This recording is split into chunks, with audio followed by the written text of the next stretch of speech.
Oh yeah, gonna hit up that computer lab, play some Doom?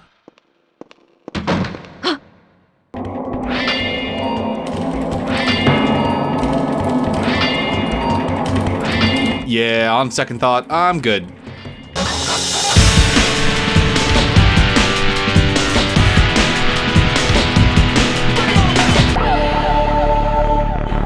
What's up, nerds? It's Rufus, and I love me a scary-ass survival horror game. Last year I did a video on Clock Tower, one of the pioneers of the genre, which tells the story of an orphan named Jennifer attempting to survive a night of horrors in a giant haunted mansion after being adopted by the evil Burroughs family, the most memorable of which being Bobby Burroughs, aka Scissor Man, a stabby little hobbit who loved to randomly jump out of nowhere and kill people with a giant pair of scissors. It was one of the first adventure games that attempted to be legitimately scary and forced the player to run and hide from danger rather than being able to fight it, and, while still largely unknown in the Western world, it did well enough in Japan to lead to a handful of sequels. So, without further ado, let's take a look at the second game in the series, Clock Tower 2.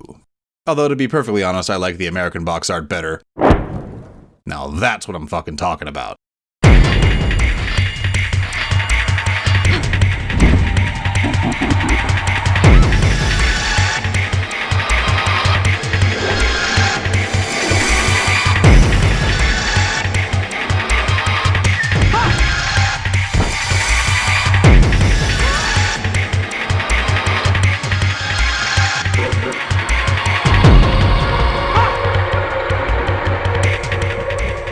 Oh yeah, they've definitely cranked things up a notch for this one. Let's start the murder.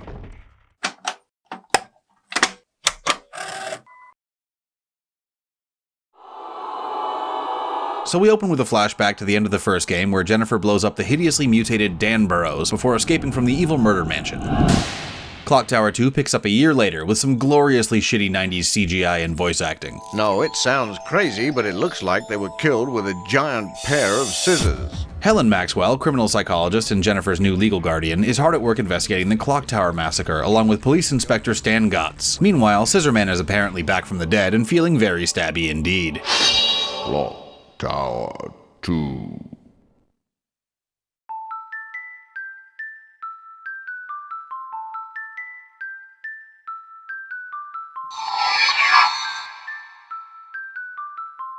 We open at a university in Oslo because apparently these games are set in Norway. News to me. Anyway, Jennifer is suffering from amnesia regarding the horrific events of the first game, and Helen's boss, Professor Samuel Barton, is attempting to hypnotize her into remembering what happened. You mustn't hypnotize her like this.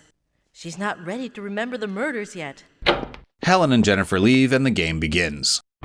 The first noticeable difference from the original is that, rather than 2D sprites, everything is rendered in full 3D with good old-fashioned ugly-ass PlayStation 1 polygons. The second surprise is that you don't start the game as Jennifer, but as Professor Barton. In fact, there's a whole gang of people trying to get to the bottom of the Scissorman mystery, and you switch characters multiple times throughout the game as needed to tell the story. For the most part, Clock Tower 2 is a typical point-and-click adventure with gameplay almost identical to the original, so watch my first video for a detailed breakdown. Basically, you attempt to solve the mystery of Scissorman by walking around, talking to people, examining shit, picking shit up to keep in your inventory, and then using that shit on other shit. But what makes the Clock Tower games unique is that when you least expect it, Scissorman will jump out of fucking nowhere and just start murdering the hell out of everyone. At which point the gameplay suddenly changes to survival mode. You can't kill Scissorman, and the only way to defend yourself is to hammer on your panic button to try and knock his ass over and run away. But this raises your panic level, indicated in this game by the color of your cursor. If you're too freaked out to fight back, you get brutally murdered and it's game over. But you can get rid of Scissorman, at least for a while, by finding a safe place to hide until he goes away, or by grabbing certain objects and using them to knock him out. You can't keep doing this forever though. Each object can only be used once, and the hiding spots don't work 100% of the time. But if you successfully escape, you then get to resume the normal point-and-click adventure gameplay, at least until the next time you decide to jump out of the darkness and be a dick. This time around, you're no longer trapped in one house for a single night. The game takes place over 3 days, and you have a variety of locations around Oslo you can visit and chat to various characters to get more backstory. During the day, that is. At night, you invariably end up playing a character trapped in some isolated location with Scissorman trying to kill them, and you just have to survive long enough to collect the necessary items and escape. In general, Clock Tower 2 brings a lot of shiny new features to the table while staying true to the spirit of the original game, aka an interactive horror movie that juggles exploration and problem solving with randomly scaring the piss out of you.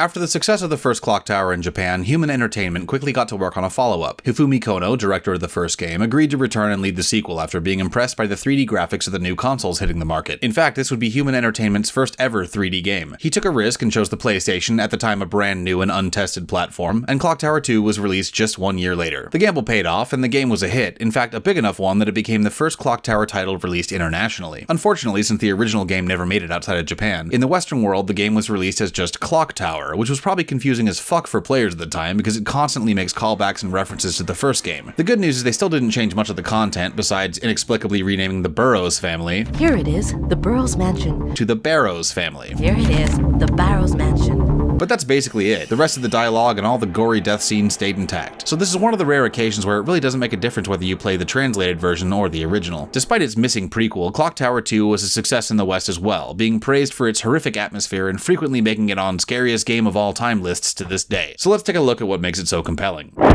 First and foremost, Clock Tower 2 is an interesting, scary story that unfolds as you follow a variety of characters delving into a spooky mystery. In the prologue, you play Professor Barton as he interacts with various people at the university. This segment primarily serves as an introduction to various characters, such as Nolan, a reporter investigating the Scissorman story, Edward, a mysterious boy who, like Jennifer, escaped the evil Burroughs mansion but has amnesia about what actually happened, and Harris, Barton's creepy assistant who seems to have a hard-on for traumatized teenage girls. Barton's actions here determine whether you play the first night as Jennifer or Helen. Night 1 as Jennifer starts with Nolan asking her out on a date, because I guess he's also a bit of a pedo. Fucking Japan. Anyway, as she's walking to their date that night, Jennifer notices someone following her, so she runs and finds a campus security guard. But then...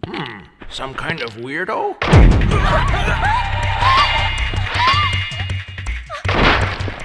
So she winds up locked in the university building at night with Stabby McStabstab on the loose. You can alternatively play Night 1 as Helen, whose hard drive crashes so she has to work late. She decides to take a nap in the faculty lounge only to get awoken in the middle of the night by Scissor Dick.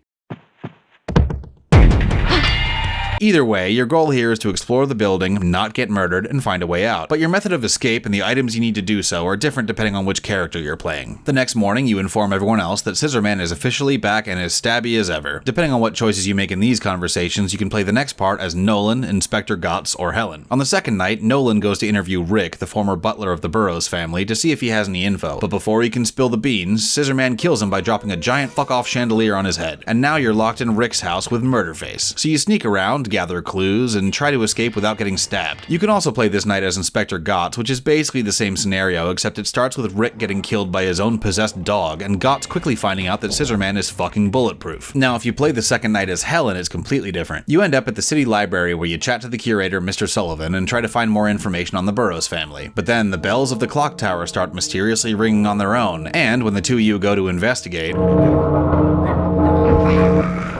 well, shit, here we go again. After more sneaking around looking for clues and trying to avoid Scissorman, you find young Edward hiding in the library office and help him escape the building. And eventually Inspector Gotts shows up and rescues you. Regardless of who you play on the second night though, your goals besides just surviving are to find the demon statue from the first game, as well as discover the location of the Burroughs castle in England, where it turns out the evil family lived for generations before they immigrated to Norway. The next morning you all decide to travel to the castle and get to the bottom of things. The whole goddamn lot of you. Jennifer, Helen, Inspector Gotts, Professor Barton, Helen's co-workers Harris and Beth, Edward and his guardian Kay, as well as Nolan and his camera guy. Yep, we're building up to a hell of a body count. After taking a long flight across the sea, the whole gang arrives in England, and the final night takes place at the Burroughs castle, where you play either Jennifer or Helen. Jennifer immediately gets kidnapped by Scissorman, whereas Helen gets separated from the others when the floor collapses. Either way, this is where the game really starts to feel like the original, alone in a huge haunted mansion and occasionally stumbling across the brutally murdered corpse of one of your friends. You must find your way out without getting stabbed to death, all the while still trying to discover the true identity of Scissorman. This is by far the longest chapter in the game, and once again the items and methods of escape vary depending on which character you play. How you perform here, as far as which items you find and how many of the characters you manage to save, is the biggest determining factor in which ending you get. You discover a lot more of the history of the evil family as well, like John Burroughs, the first Scissorman, and his father Quentin Burroughs, the family traitor who tried to end the family curse and left clues about how to do it. No spoilers, but there are some pretty big plot twists at the end as well. Altogether, it's the variety of characters and the further exploration of the Scissorman lore that gives Clock Tower 2 much of its appeal. I particularly liked playing as Gotts, the foul-mouthed police detective, because his no-bullshit attitude is so opposite of Jennifer's doe-eyed innocence. And it's interesting to see how the different characters react to the horrifying situation they're stuck in. Also, the team at Human Entertainment has dramatically stepped up their horror game for this one. Where the original only had a little bit of graphic violence and primarily relied on creepy atmosphere, Clock Tower 2 is a gory slasher fest straight out of an 80s drive-in. Completely gone are the long stretches where nothing happens. I swear Scissorman pops out every 5 minutes to fuck with you, and there are a shitload more random jump scares as well. You rarely walk into a room without discovering some horribly mangled corpse or encountering bizarre supernatural activity. The game definitely keeps you on your toes, and it's easy to get lost in the scary atmosphere, assuming you can overlook the god-awful voice acting. If we don't kill Scissorman, he'll kill us whether we get out of here or not. And, as with the first game, the music is fucking excellent. Kouji Nikura is back on the keys for the sequel, and the in-game ambient music works wonders for hammering home the spooky atmosphere. This works particularly well for Scissorman, whose approach is signaled by a signature creepy theme music starting to play out of nowhere, which immediately tells the player that it's time to shit their pants and find some way to defend themselves. And finally, this game has great replay value, just like the original. There's a total of 10 different endings you can collect depending on your actions in the game. They've done away with the randomized room and item locations, instead focusing on adding variety using the branching storylines and multiple characters. Most of the story paths are determined by simple yes or no questions, but some of the choices are pretty obscure, like whether you play as Jennifer or Helen is determined by how many times Barton talks to Harris at the very beginning of the game for some fucking reason. But the good news is that this time around the developers have hidden collectible hints throughout the game that actually explain how the shit works, as opposed to the original, which never bothered to explain why the fuck anything was happening. So you can play through the game once, get your prescribed ending, then use the hints you collect to guide you while playing it again to get a different outcome. That said, when and where Scissorman will pop up and whether or not a hiding place will work is still totally random, so you never quite get the same game twice. Now, onto the bitching and moaning. Firstly, the controls are still a pain in the ass. Unlike the original, this game comes with mouse support right out of the box, which is great because I refuse to play a point-and-click game with a PlayStation controller like a fucking caveman. But the cursor awkwardly snaps to clickable objects and takes a fair amount of force to drag off again, making navigating the screen a bit of a shit show. They also got rid of the stop walking command. Once you click on a spot, your character will just keep fucking walking there unless you redirect them to a different spot, which gets kind of annoying. They also stopped running and slow down to a stroll when going through doors, even if Scissorman is right up their ass at the time, something that's still not fixed from the first game. The map is super temperamental too, only sometimes letting you click on a location if you happen to place the mouse in just the right place. Also, to pause the game and access the menu, you have to click both mouse buttons at once, but god damn is the timing precise as fuck. I never get it on the first try. And there's no way to skip the dialogue or speed it up, you just sit there clicking furiously while the conversation slowly advances in front of you. The graphics aren't too hot either. Pulling off a fully 3D adventure game was pretty fucking ambitious for 1996, so I'm not asking for perfection. But there are a ton of ugly visuals, like this super realistic fireplace. Also, the game can only display one room at a time, weirdly suspended in a void of black space, which tends to kill the immersion. A lot of pretty obvious details are missing as well, like where the fuck is this photographer's camera? And of course, the inherent shittiness of PlayStation 1 graphics cause a ton of weird glitches, like these keyboards that randomly appear and disappear. Ah, the 90s. Also, the in-game logic, or lack thereof, gets pretty fucking infuriating. Like, you can knock out Scissorman using a variety of methods, but then your character always just walks the fuck away and leaves him alone. Like, dude, this is your chance, smash his head in with a brick or something. And one of the ways you can disable Scissorman is by throwing a teeny tiny sheet over him. Like, how the fuck did that work? At one point, Jennifer notices a can of mace, but it can't be picked up and added to your inventory. You're playing a teenage girl trapped in a building with a fucking serial killer, and you cannot pick up an easily accessible and very portable can of mace. What the fuck? At Rick's house, you can find powdered soap and even comment that it can be used to blind somebody, but you're not allowed to use it on Scissorman. Instead, you're supposed to blind Rick's dog to be able to escape the yard, but you have to do this even in Nolan's storyline where the dog hasn't hurt anybody. Not cool, man. And I get that the game is essentially a playable horror movie, and horror movie characters traditionally have terrible logic like, let's split up, and let's leave the killer's body unattended, but it doesn't make it any less annoying when you're in control of a character and powerless to stop them from acting like a dumbass.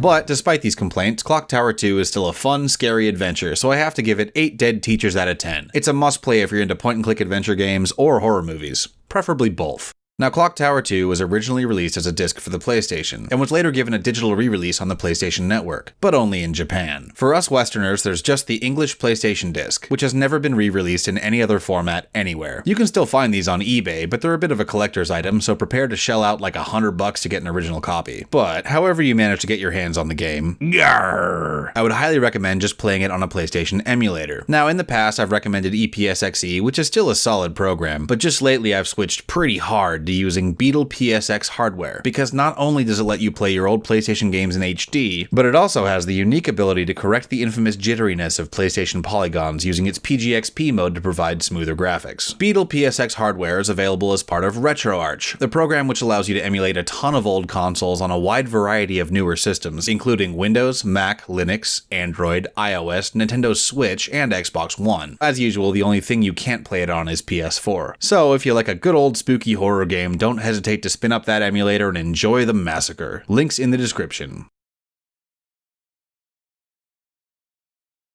Haven't tried this door. Oh, fucking come on! Till next time, stay the fuck at home and play a shitload of video games.